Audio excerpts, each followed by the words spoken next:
Wangwana. Si hata nyinyi mnaona tunafaa tu surprise Madhe vile inafaa. Venye mnaona mimi as an elder brother. Huyo anakaa elder lakini kazi ni kufenzi mdomo tu na ndevu. Lakini sasa mimi niko na idea.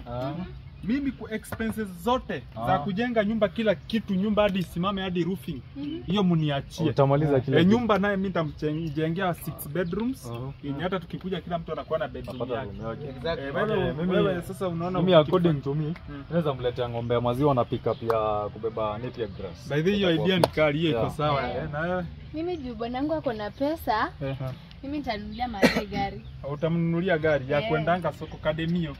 Na wewe? Mimi sasa nitapeleka Madhe Dubai afanyie operation ya nyasa kwa na kaya ya sidika.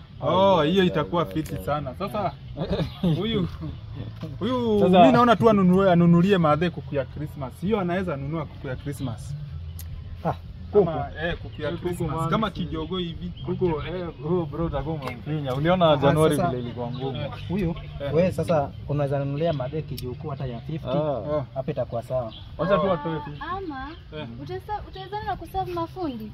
Kuserve mafundi. Yeye anaweza serve mafundi by the way. Itaisha lakini unaweza mserve lakini kama tumekufinya. Hapa hata wewe acha tuende tufanye hiyo mpango. Atakuwa na serve mafundi hiyo. Lakini mimi nafikiri kama tumemfinya. Sidhani kama tumemfinya. Hapo nice. Unajua Januari inafika. Tuende tu hata serve mafundi. Uko sawa hapo? Hapo ako sawa. Sawa.